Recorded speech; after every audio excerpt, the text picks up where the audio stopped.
Yan mga kamekaniko, meron ulit tayong tatlong unit na pang-export na ito ay yung pang-sleeve sa butterfly mga kamekaniko. Yung mga magkakabit ng XRM shock.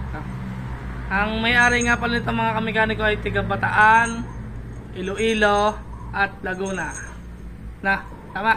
Ito yung tiga Bataan. Yan, lalagay ko sa screen, yan yung pangalan. Ito yung tiga Iloilo. Yan.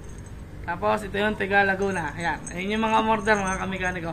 O ayun yung mga nagtiwala sa atin na bumili ng pang-sleeve ito mga kamekaniko.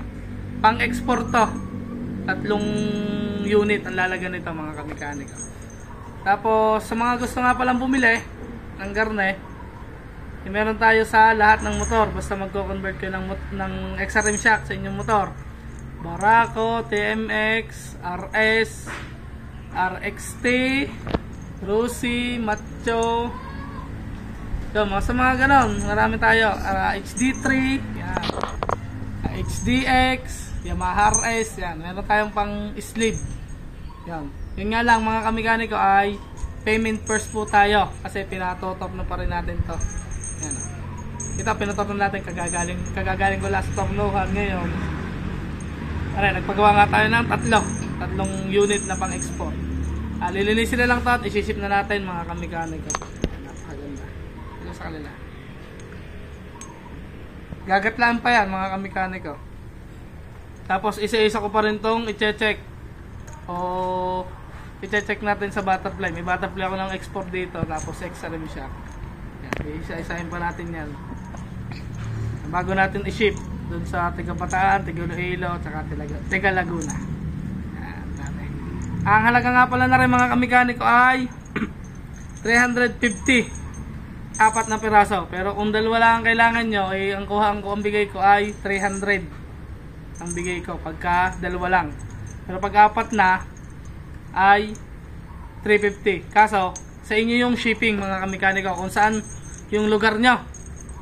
Kung saan yung lugar nyo, didepende sa shipping nyo, yung layo. Tsaka kung malayo, syempre ganun din yung tagal na, kung 3 to 4 days yan. Ito, inabot na to ng 2 days kasi kahapon lang sila umorder. Ngayon lang natin i-ship. Bago siguro dumating ito sa Kaligalila, didepende nga sa lugar kung gaano kalayo. Tsaka doon din magdidepende yung shipping kung gaano din kalayo yung inyong ibabayad sa shipping. Alright, mga kamekaniko, napakaganda. Diba? Oh. Ayan, hindi sa mga gusto nga palang umorder ng garne, PM nyo lang ako mga kamekaniko. Sa gabi na kayo mag-PM kasi sa umaga medyo busy tayo. Sa gabi kayo mag-PM kung kailangan nyo ng ganito. Mag-comment lang kayo o mag-PM sa akin. Pero mas maganda ko, PM na lang no, PM na lang kayo mga kamekaniko sa aking page. Yan, Mekanikong Anglers. Saka yung sa isang page ko, Biray Lapitan yan, sa messenger ko, pwede din doon. Ayan, message lang ako mga kamekaniko kung anong unit ninyo at gagawin natin. Peace out!